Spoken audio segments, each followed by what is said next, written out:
શિવલિંગ પર જળ કેમ ચડાવીએ છીએ?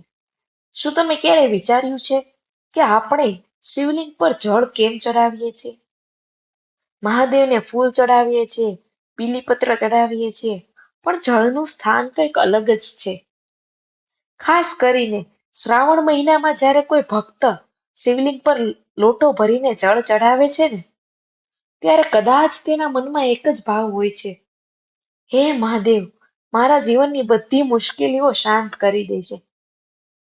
પરંતુ શિવલિંગ પર જળ ચઢાવવાની પરંપરા પાછળ માત્ર એક ધાર્મિક વિધિ નથી. તેની સાથે જોડાયેલી એક સુંદર કથા અને ઊંડો આધ્યાત્મિક અર્થ પણ છે.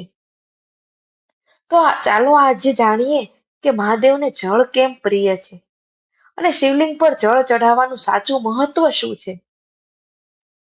પૌરાણિક કથાઓ અનુસાર એક સમયે દેવો અને અસુરો મળીને સમુદ્ર મંથન કર્યું.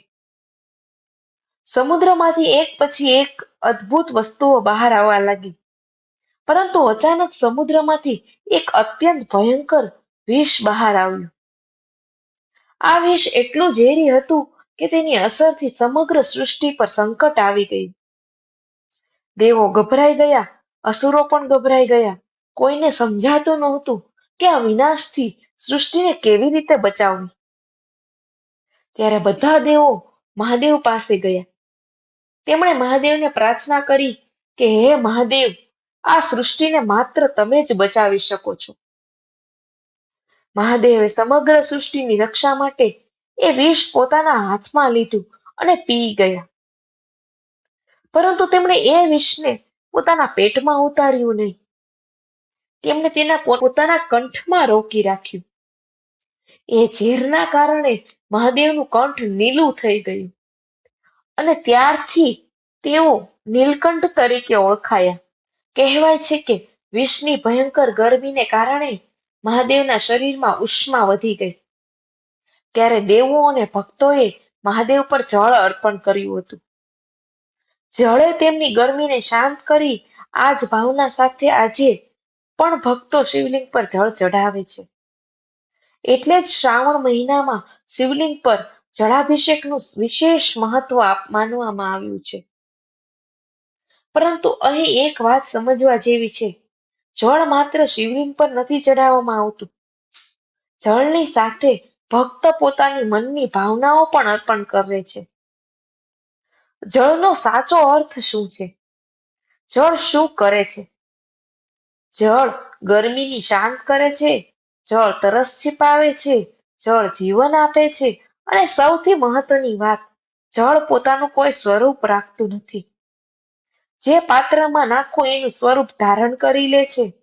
આ જ વાત આપણને મહાદેવ પાસેથી શીખવા જેવી છે.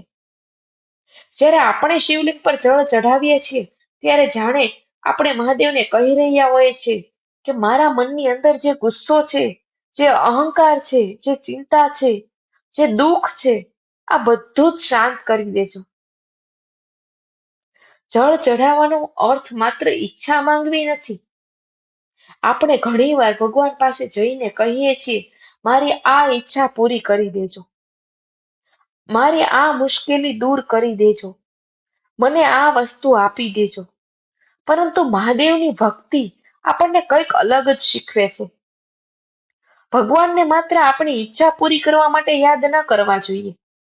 ક્યારેક ભગવાનને એટલા માટે પણ યાદ કરવા જોઈએ કે હે મહાદેવ, પરિસ્થિતિ ભલે ગમે તે હોય, તમે ભલે પરિસ્થિતિ ના બદલો, પણ એ પરિસ્થિતિનો સામનો કરવાની શક્તિ મને જરૂર આપજો.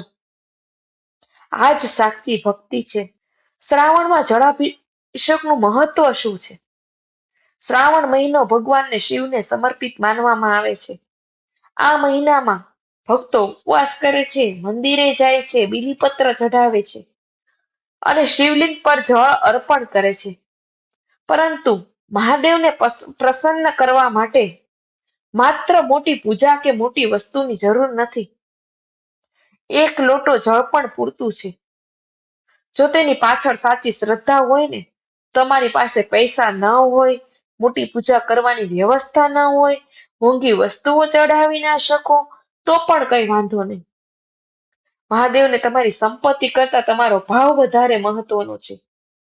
એવી ભક્તિ પરંપરાની માન્યતા છે. એટલે જ્યારે પણ તમે આ શ્રાવણ મહિનામાં શિવલિંગ પર જળ ચઢાવવા જાઓ ત્યારે માત્ર એટલું ન કહેશો કે મહાદેવ મારી ઈચ્છા પૂરી કરજો. એકવાર દિલથી એવું પણ કહેજો કે મહાદેવ મારા જીવનમાં ભલે ગમે તેટલી મુશ્કેલીઓ આવે પણ મારું મન ક્યારેય નબળું ન પડે. મારા અંદરનો ગુસ્સો શાંત કરજો, મારો અહંકાર દૂર કરજો અને મને સાચા રસ્તા પર ચાલવાની શક્તિ આપજો. અને જ્યારે મને લાગે કે હું એકલો છું ત્યારે મને યાદ કરાવજો કે મહાદેવ તમે મારી સાથે છો. કારણ કે કદાચ મહાદેવને જળ ચઢાવવાનો સૌથી સુંદર અર્થ એ જ છે પાણી શિવલિંગ પર ચડાવવું અને શાંતિ પોતાના મનમાં ઉતારવી. હર હર મહાદેવ.